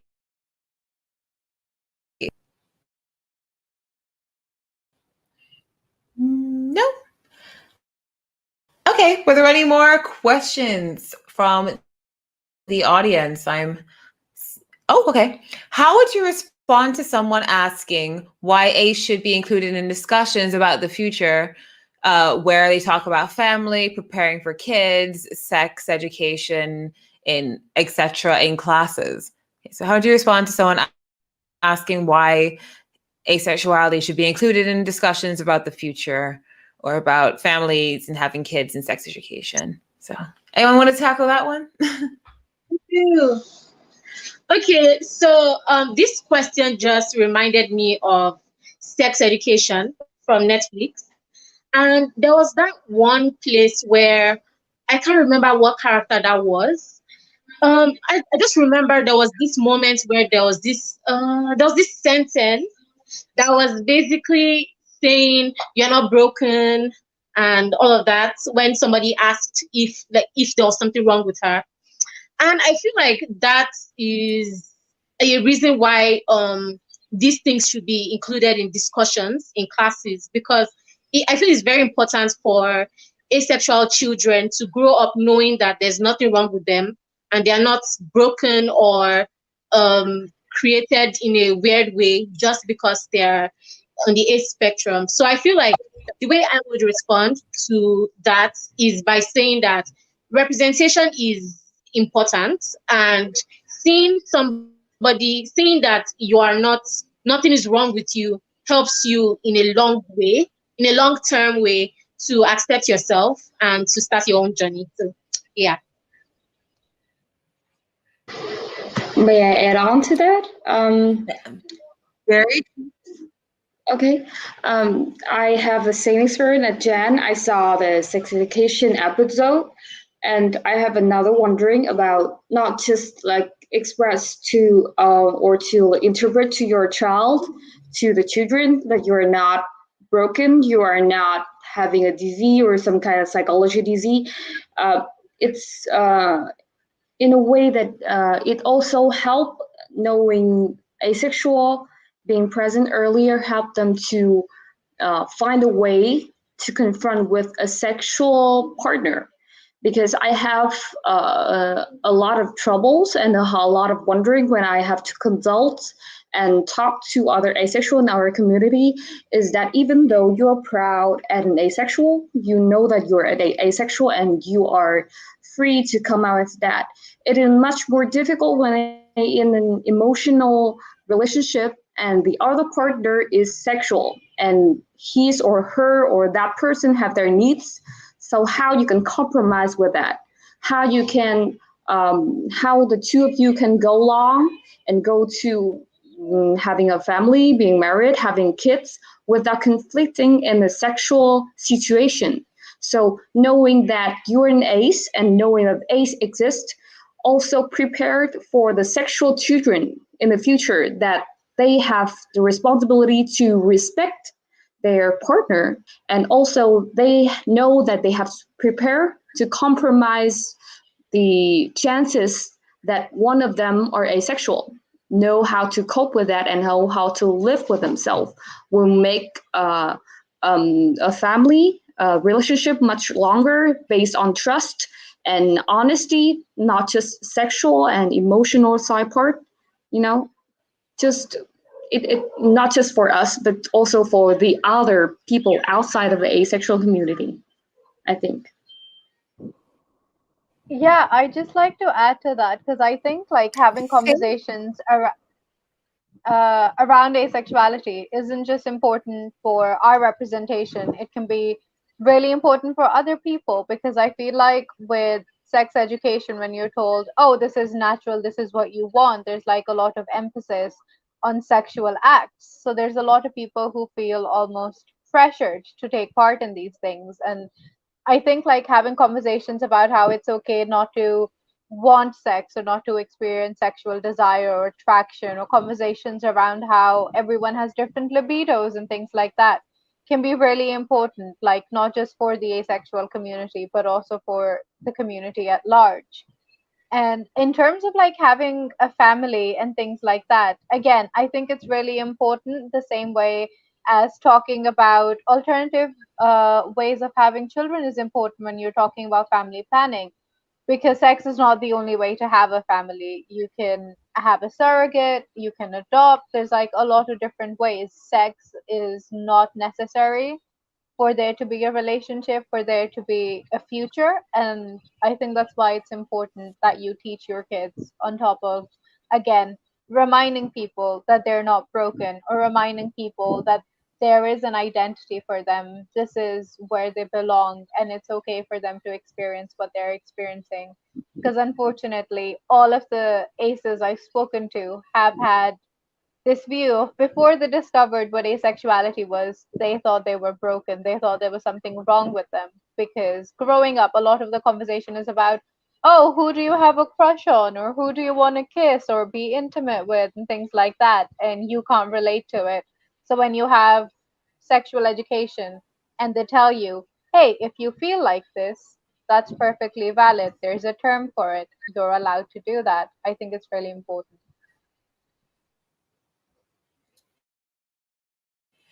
Yes, I agree with all the points. Thank you. Did anybody else have any questions that we can put up here on the screen? I'm trying to follow the conversations going on, but it's quite hard to listen to everybody and follow. All right, it says, how do we as a community get any sort of good representation in the media that doesn't show us as being unlovable and feeling robotic? I mean, I would answer that question. I mean, I just try and work within the media and work with organizations and raise awareness until people know not to do that.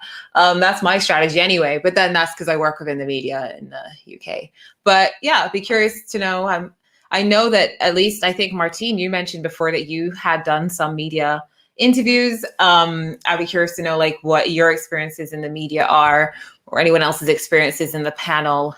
I noticed that even in nonfiction things, they do try and sometimes steer things in a certain direction and give asexuality a certain narrative. But yeah, so I'd be curious to know what everyone else's experiences are with that kind of thing, because we add to that representation, really. What I do, we have made with the organization a leaflet, and there I explain the difference between romantic asexuals and aromantic. So I just want to represent asexuals not as being like it said, unlovable and feeling or robotic. No, there are also people who are romantic, who love to be kissed and touched, and other people from the asexual spectrum who have sex. So we are not just, we have feelings, and even if you have if you are aromantic, you still have a need of a warm friendliness and to be connected with other people. So we are definitely not robotic or unlovable.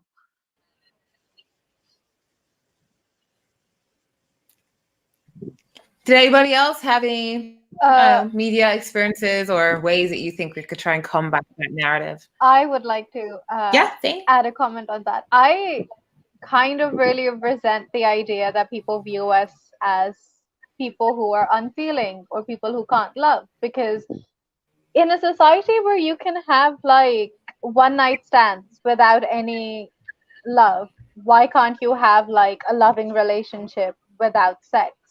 Like, sex is not the definition of love, it is not the definition of feelings. There's a lot of feelings out there other than sexual desire, and that's something really important to talk about. In the media, when you see characters that are shown as asexual or even aromantic, it's often shown as like something negative, or they're the butt of the joke. Like I remember watching The Big Bang Theory, and that's like a problematic show as it is. But there were a lot of comments about Sheldon being asexual simply because he just wasn't interested. And it wasn't in a positive sense, it was simply just to mock him or make fun of him. And actually, to counteract media representations like that, I started an organization last year. It's more of a campaign called Replace the Media, and we're trying to create like alternative media narratives. So we're recreating like iconic scenes which are primarily sexual and retelling them from an aspec perspective, or we're like rewriting music and things like that. We were off to a great start, but we're unfortunately on hiatus at the minute because a lot of our members suffered losses because of COVID, and I myself, as the organizer, I've been quite ill, so I haven't been able to do it. But that is something we're working on getting like original aspec content out there to counteract the negative presence that we have in the media, and also to redefine over sexualize things from an aspec perspective. Because it's like, hey, that's not the only narrative here. There's also this side of things, which I think could be really important. And hey, if anyone's interested in being a part of the Ace the Media team, give me a poke afterwards. I would be happy to chat to you about it. So yeah, just casual plug.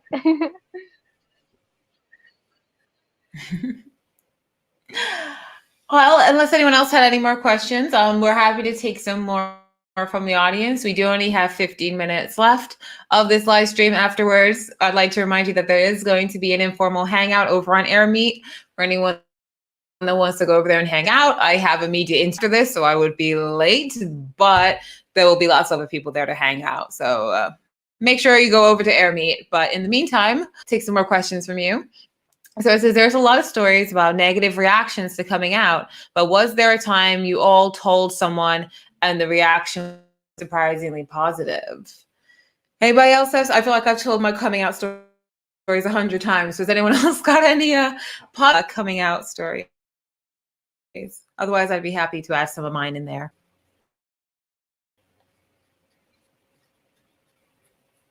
I think a lot of us to share about my experience. Oh, sorry. Oh, sorry. We're talking over each other.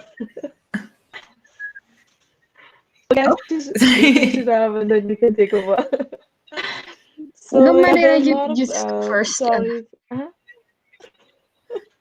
Okay.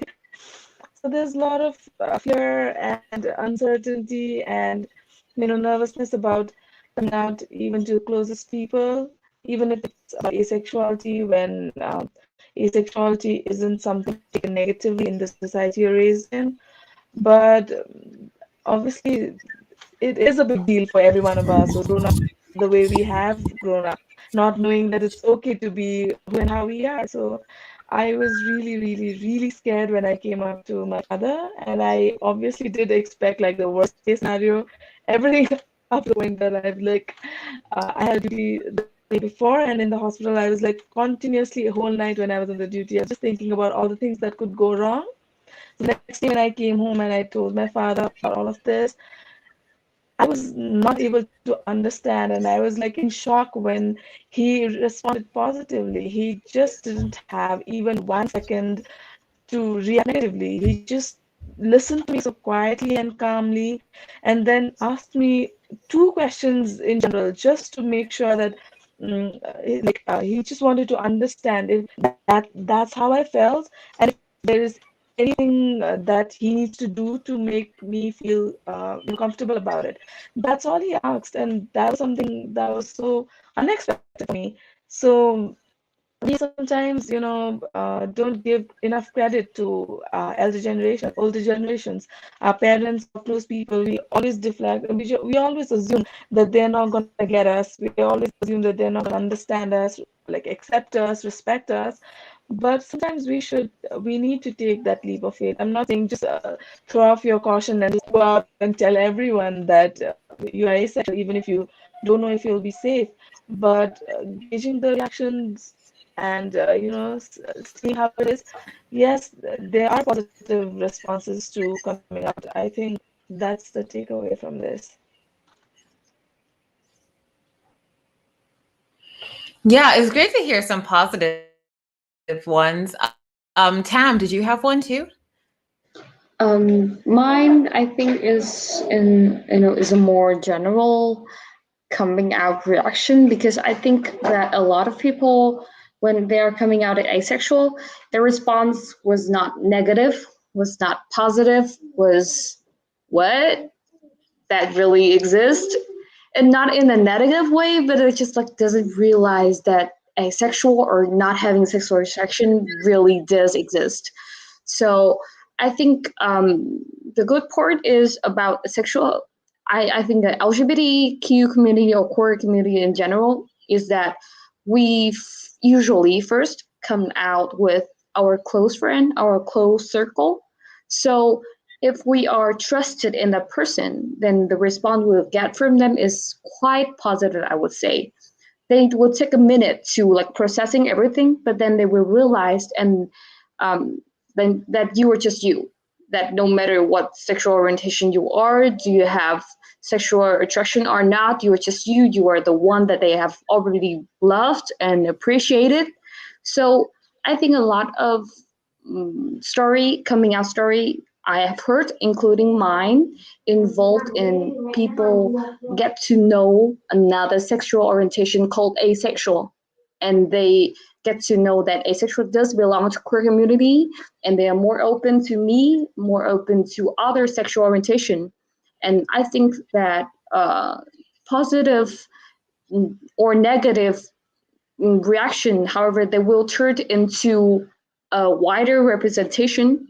Even though you have that backlash, you have that negative reaction, you will realize that you have told them that you're an asexual, and now they have to accept, even though consciously or unconsciously, that asexual does exist, and that in a counter interactive way is better for asexual because more people know about them. And even though we have some stigma and some prejudice, we are more represented. And when we get more represented, we will have more chance to be understood and to be known, I think.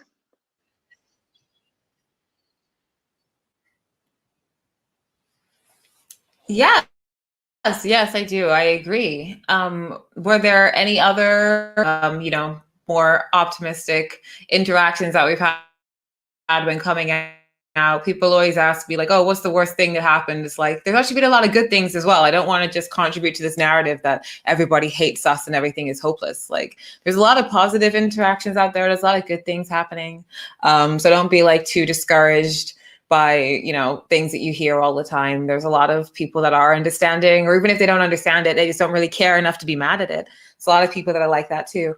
So were there any other questions for the last 8 or so minutes? And then we should probably wind this one down and everyone can go over to Airmeet and I can do my next job. So if you had any questions, now is the time to ask them. Because it's kind of hard to follow what everyone's saying in this chat.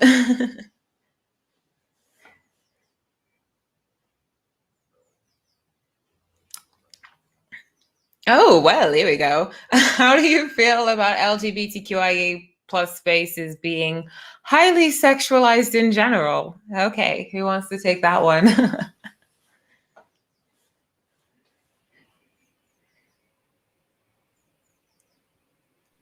Any takers? I'll take it. I think feel a bit uncomfortable at the start because you go and you talk to people and it's lovely, but unless you come out to them as asexual, there's like the way they approach you is very sexualized. Like there's a lot of flirting and a lot of like sexual innuendos that fly around, or I don't know, that might just be my experience. So it gets a bit uncomfortable sometimes because there's this feeling of like imposter syndrome when everything is so sexualized. You're like, do I actually belong here? Maybe I don't, and things like that. But then I think slowly it fades away as, you know, you come out to people and you tell them about your boundaries, and then it becomes comfortable. Like my general rule about people being attracted to me is, you can be attracted to me, I don't care. Like, that's a you problem. Just don't project it onto me, because that makes me uncomfortable. And I think in queer spaces, like, I've generally had people respect that when I've been open about it. So it's a bit uncomfortable, but once you speak up about it, I think it's perfectly all right.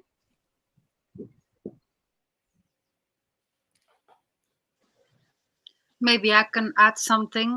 I don't feel uncomfortable with it, because I think that for most of the people, sex is very important in life and a relationship. What I think is very important is that we as asexuals just come forward and to make people realize that there are people who are not interested in sex because we don't feel any sexual attraction or just a little bit. So I think I'm not feeling uncomfortable. I just want to make people aware of it. That's my stand.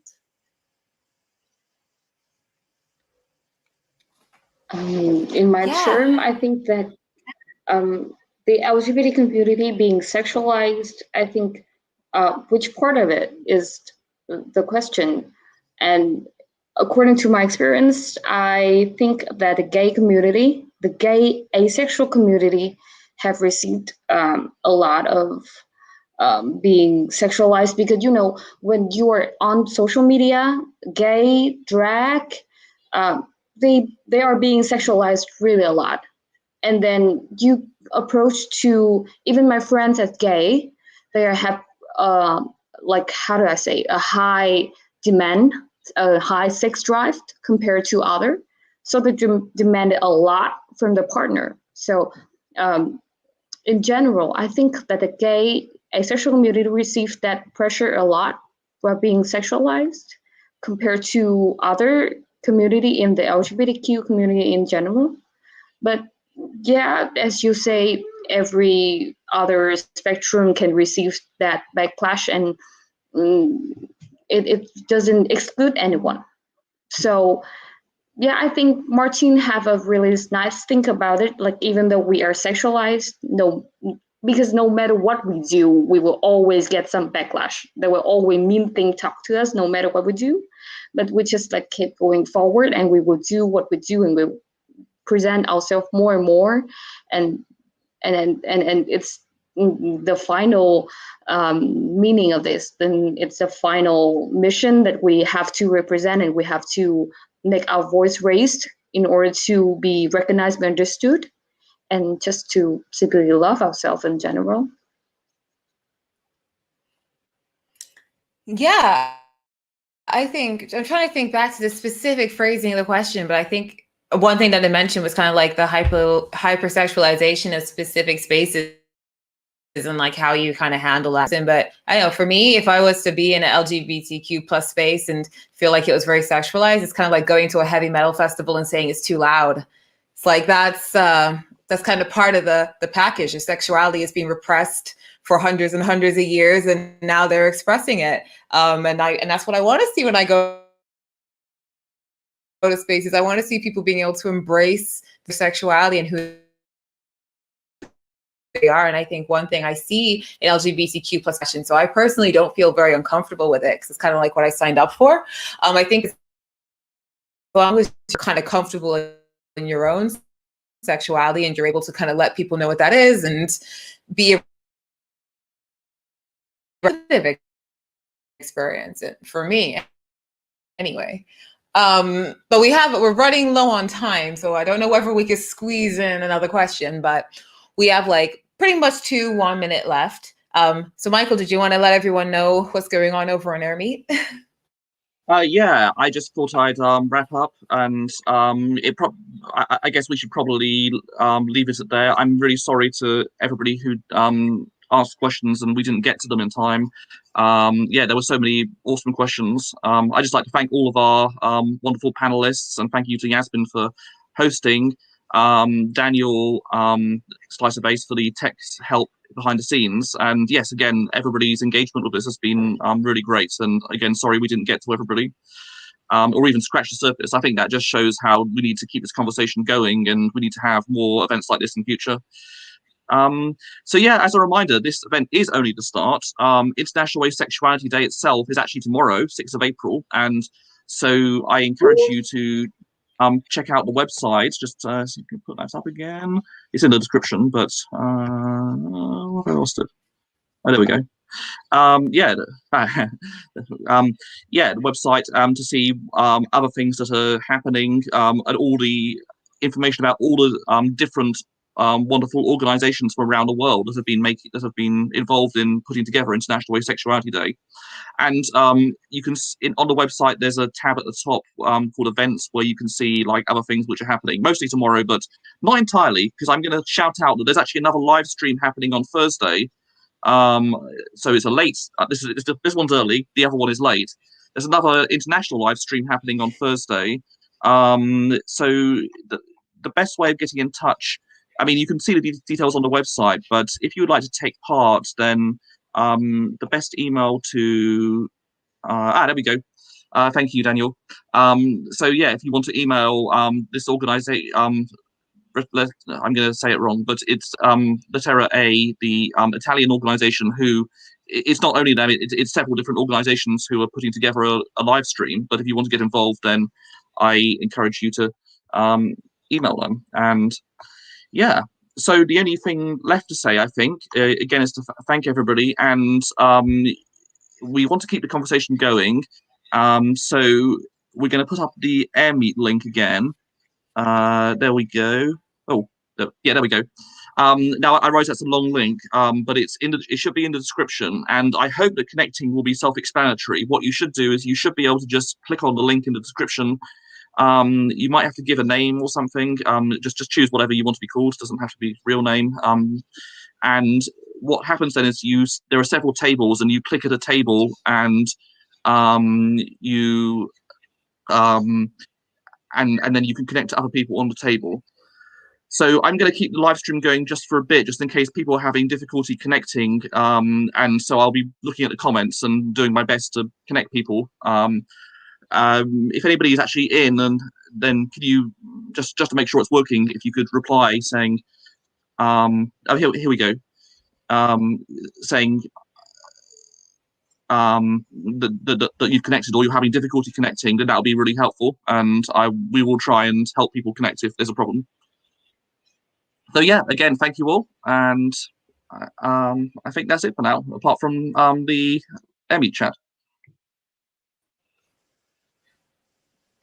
Yes, thank you, everybody. Thank you, all the panelists, for taking time out of your day to be on this, particularly those that joined at the last minute. Thank you, everybody, for watching. Keep up with all the other activities that are going to be happening tomorrow, all the content that's going to be dropping. It should be a really good time. And yeah, thank you very much for watching. I'm Yasmin Benoit. You probably know where to find me. And happy early out, but it's very awesome talking to everybody. It's been very educational. So thank you very much. Yeah, thank you for having us, and happy International Asexuality Day, everyone. It's tomorrow, but in advance. Bye, everyone. Bye-bye. Thank you. Happy International Asexuality Day, everyone. Bye. Oh, this is going to be embarrassing. It's just going to be me on chat. This is completely not what's supposed to happen. If anybody's there and it's pop up as well, then it's slightly less embarrassing. Hello. We're only here just to make sure people are connecting okay to the AirMeet. Is there anybody who's trying to connect but is having a problem? I can already see a bunch of people on there, so I think it seems to be working for the majority of the people. Yeah, I just can't. I can't see people on the table yet, but that might just be. Yeah, if there's lots of people in the attendees. I guess no one's taken. Oh, someone's just taken a seat on the first table. So awesome. Well, the technology is hopefully working. Yeah. Thank you all again. Well, haircuts. It's you know, it's that sort of thing. During the pandemic, I think that nobody can be blamed for needing a haircut. I have a haircut booked on Friday, Matt. But cool. So if there's no other problems, we should probably end this stream. Yeah, if nobody's having trouble connecting, we will say goodbye. And thank you all. Bye for now. You want to end?